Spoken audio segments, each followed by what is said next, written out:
dikirim ke satu tempat.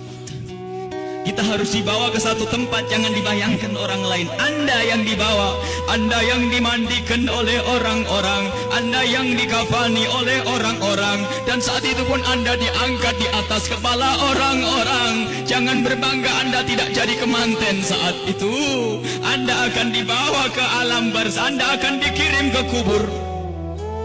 Sadarlah saat itu Anda di atas kepala manusia dan hanya Anda mendengar suara yang indah jika Anda ahli iman.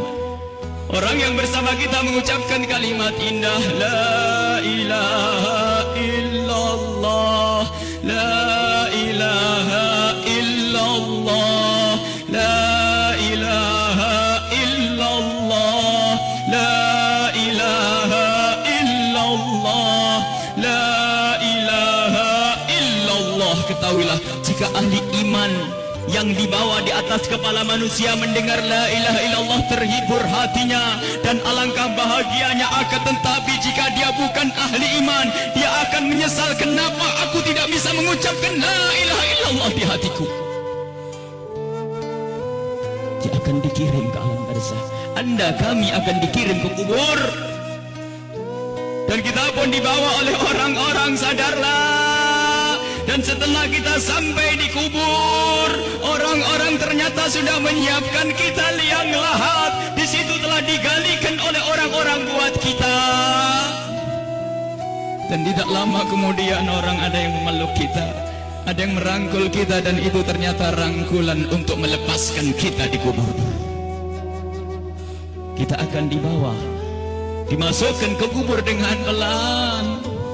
Dan dimasukkan ke kubur dengan pelan. Mana kasur empuk yang pernah kita bangga-banggakan? Mana mobil mewah yang kita bangga-banggakan? Mana rumah megah yang kita bangga-banggakan itu?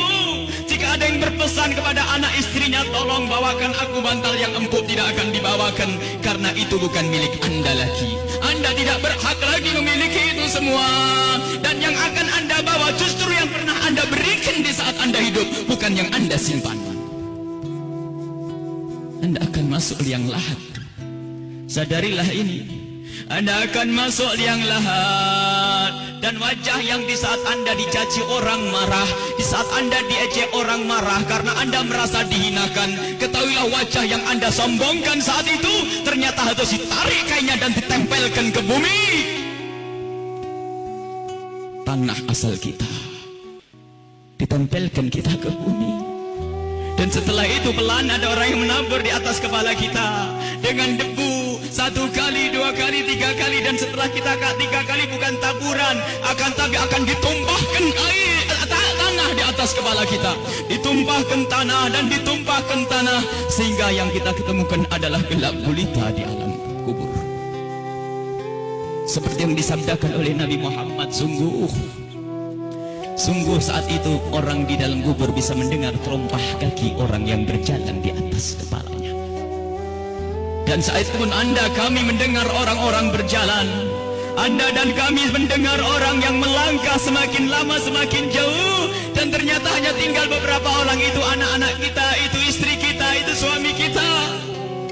Dan mereka pun ternyata tidak mau bertahan lebih dari setengah jam. Setelah itu pun mereka melangkahkan kaki, dan suara kaki itu semakin jauh. Dan ketahuilah, saat inilah kita memetik amal perbuatan kita di dunia.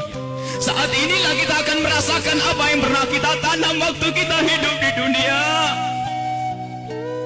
Anda ahli salat, Anda ahli ibadah. Ketahuilah, sebelum kedatangan malaikat mungkar nakir, ternyata Anda banyak yang menziarahi Anda, banyak yang datang. Ada yang mengucapkan salam, Assalamualaikum. Anda menjawab, Waalaikumsalam, siapa engkau? Suara itu menjawab, aku adalah solat malammu dulu. Ada lagi yang datang mengucapkan salam, Assalamualaikum. Lalu Anda menjawab, Waalaikumsalam, siapa engkau? Aku adalah sedekahmu dulu. Assalamualaikum. Lalu Anda menjawab, Waalaikumsalam, siapa engkau? Dia menjawab bahasanya, aku adalah kemaksiatan yang pernah engkau tinggal. Aku adalah baktimu kepada orang tuamu. Aku, amal-amal soleh ternyata pada berdatangan. Amal-amal soleh berdatangan menemani Anda. bersama Anda saat itu. Dan ketahuilah, Anda tidak akan gentar dan tidak akan takut di saat berhadapan dengan makhluk Allah yang bernama malaikat Munkar dan Nakir. Anda tidak takut lagi saat itu karena Anda ditemani amal-amal baik. Maka di saat malaikat Munkar Nakir datang, Anda pun tidak bergetar, Anda pun tidak gentar, Anda tidak takut. Dan saat itu malaikat pun menampilkan sesuatu yang indah. Karena apa? Melihat orang ini ditemani oleh hal-hal yang baik, sehingga ia pun mengucapkan salam dengan syahdu, mengucapkan salam dengan penuh keindahan, lalu berkata, Man Rabbuk wa man nabiyuk, dan begitu seterusnya. Anda, kami akan ditanya siapa Tuhanmu, siapa nabimu. Karena di hati Anda ada iman, hati Anda ada cinta kepada Allah dan Rasulnya, di hati Anda ada cinta kepada ulama-ulama Allah. Maka sesungguhnya saat itu lidah Anda akan mengucap begitu mudah. Anda akan menjawab dan menjawab dan menjawab. Dan setelah selesai pertanyaan ini, dan inilah akhir daripada ujian kita dari alam dunia menuju alam barzah. Di alam barzah adalah alam perpindahan dari alam dunia ke alam akhirat nanti. Maka ini adalah alam akhir ujian, dan setelah itu kalau lulus mendapatkan surga, kalau tidak lulus dia mendapatkan siksa. Setelah malaikat bertanya dan lulus, Anda ditanya, dipanggil malaikat rahmat, malaikat pemberi nikmat. Wahai malaikat pemberi nikmat, ini adalah hamba yang soleh, bawalah ini ke surga dan beri nikmat sampai dibangkitkan nanti. Akan tapi sadarlah, di samping sana, di kubur yang satu sana, ada di samping kita ada kubur, di samping Anda ada kubur. Dan di saat orang ini dikubur dan ditinggal oleh keluarganya, ternyata saat itu telah berdatangan sesuatu yang sangat mengerikan, dengan suara yang sangat menyeramkan. Seseram-seram suara di dunia tidak pernah didengar seperti saat ini. Suara yang sangat mengerikan dan menyeramkan, ketahuilah. Lalu orang ini bertanya, siapa engkau? Suaramu sungguh mengerikan. Suara itu menjawab, aku adalah zina yang pernah engkau lakukan dulu. Suara lebih seram lagi. Lalu orang ini bertanya, siapa engkau? Aku adalah tali persaudaraan yang pernah engkau putus dulu. Siapa engkau? Aku adalah salat yang pernah engkau tinggal. Siapa engkau? Aku adalah durhakaku kepada suamiku. Siapa engkau? Aku adalah tempelengan kepada istrimu. Siapa engkau? Aku adalah dusta, dan seterusnya dan seterusnya. Kalau orang ahli maksiat sungguh saat itu ditemani oleh amal-amal jeleknya, dan saat itu sudah takut dan takut dan takut sebelum kedatangan malaikat Munkar Nakir. Semoga Allah menjaga kita dari didatangi oleh amal-amal jelek. Akan tapi kita semua punya amal jelek. Ya Allah, ampuni dosa kami.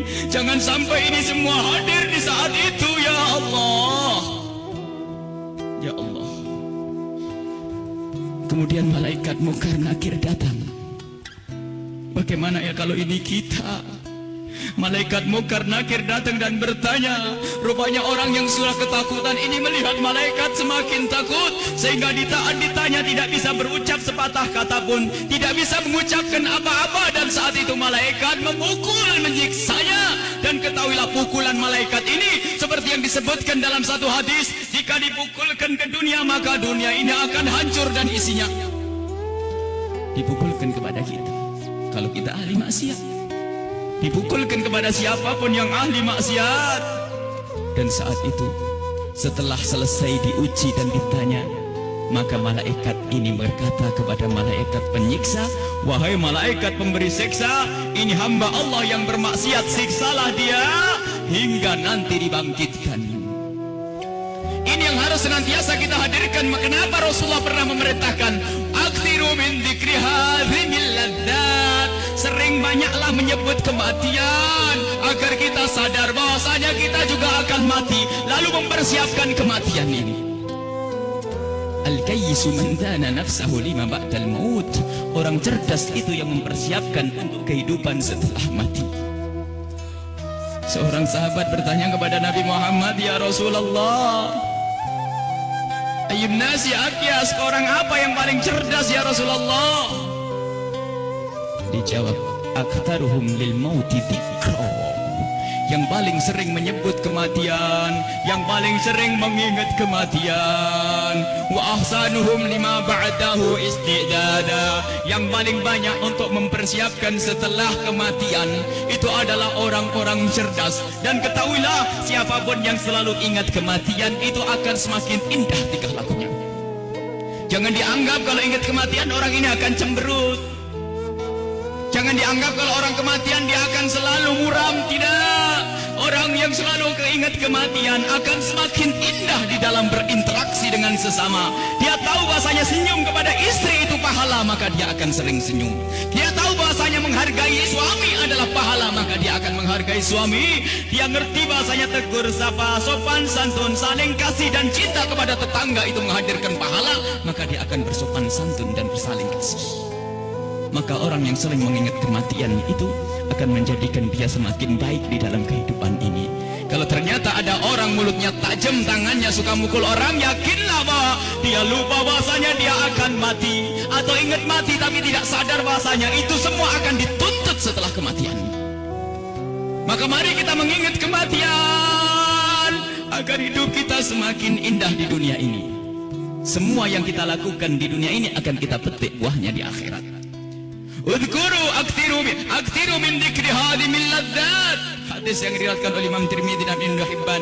Bahasanya, perbanyaklah engkau menyebut kematian. Bahkan banyak sekali Rasulullah memerintahkan satu amalan tujuannya agar mengingat kematian, termasuk ziarah kubur.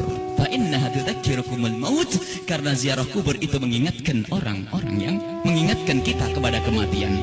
Menyebut orang yang telah mendahului kita dalam iman, mengingatkan kita kepada kematian. Membaca manaqibnya orang-orang soleh itu juga mengantarkan kita agar ingat kematian. Bisakah kita menyusul kepada Imam Syekh Abdul Qadir Al-Jailani? Bisakah kita bisa menyusul Syekh Imam Al-Haddad? Bisakah kita menyusul Sayyidina Al-Baqi Al-Muqaddam dan seterusnya? Ingatlah kematian. Bahkan sampai di saat hendak tidur Rasulullah selalu mengingatkan, hendak tidur ingatlah mati, hendak tidur ingatlah mati. Sehingga disunnahkan kalau orang hendak tidur menghadap ke kiblat sebisa mungkin, lalu meletakkan pipinya di atas telapak kanannya sebisa mungkin. Kalau tidak dibalik, yang penting menghadap kiblat. Dan saat itu jangan lupa untuk membaca zikir, membaca subhanallah seperti yang diajarkan oleh Rasulullah kepada Sayyidat Fatimah Az-Zahra, membaca subhanallah 33 kali, alhamdulillah 33 kali, Allahu Akbar 33 kali, dan membaca doa-doa yang lainnya hingga mata ini tertutup, tertidur dalam keadaan berzikir. Ketahuilah orang yang tertidur dalam keadaan berzikir, jika ia dibangunkan kembali oleh Allah sepanjang ia tidur, ia mendapatkan nilai pahala. Dan di saat tidak dibangunkan kembali, jika tidak dibangunkan kembali oleh Allah, maka ketahuilah saat itu dia mati dengan husnul khatimah. Husnul khatimah, mati dalam keadaan iman. Maka dari itu, ayo kalau hendak tidur persiapkan untuk mati, karena kita tidak tahu bisa bangun kembali atau tidak kita di saat kita tidur. Apakah bakal dibangunkan lagi oleh Allah atau tidak? Sungguh orang tidur seperti orang mati, digunjing orang tidak tahu, barangnya diambil tidak tahu, dan seterusnya. Dia adalah seperti kematian. Maka dari itu kalau hendak tidur persiapkan untuk mati. Jangan sampai kita lelap dalam tidur di saat kita lagi asik mendengar satu lagu, katanya lagu pengantar tidur. Apakah tidak takut jika anak kita lagi mendengar satu lagu pengantar tidur, tak taunya anak kita tidak bangun lagi? Kita tidak tahu ternyata yang didengar adalah hal yang semacam itu. Mau kemana dia nanti? Mau tidur bermaksiat, mau tidur gunjing orang, mau tidur memutus tali persaudaraan. Apakah dia yakin bahasanya besok pagi akan bangun?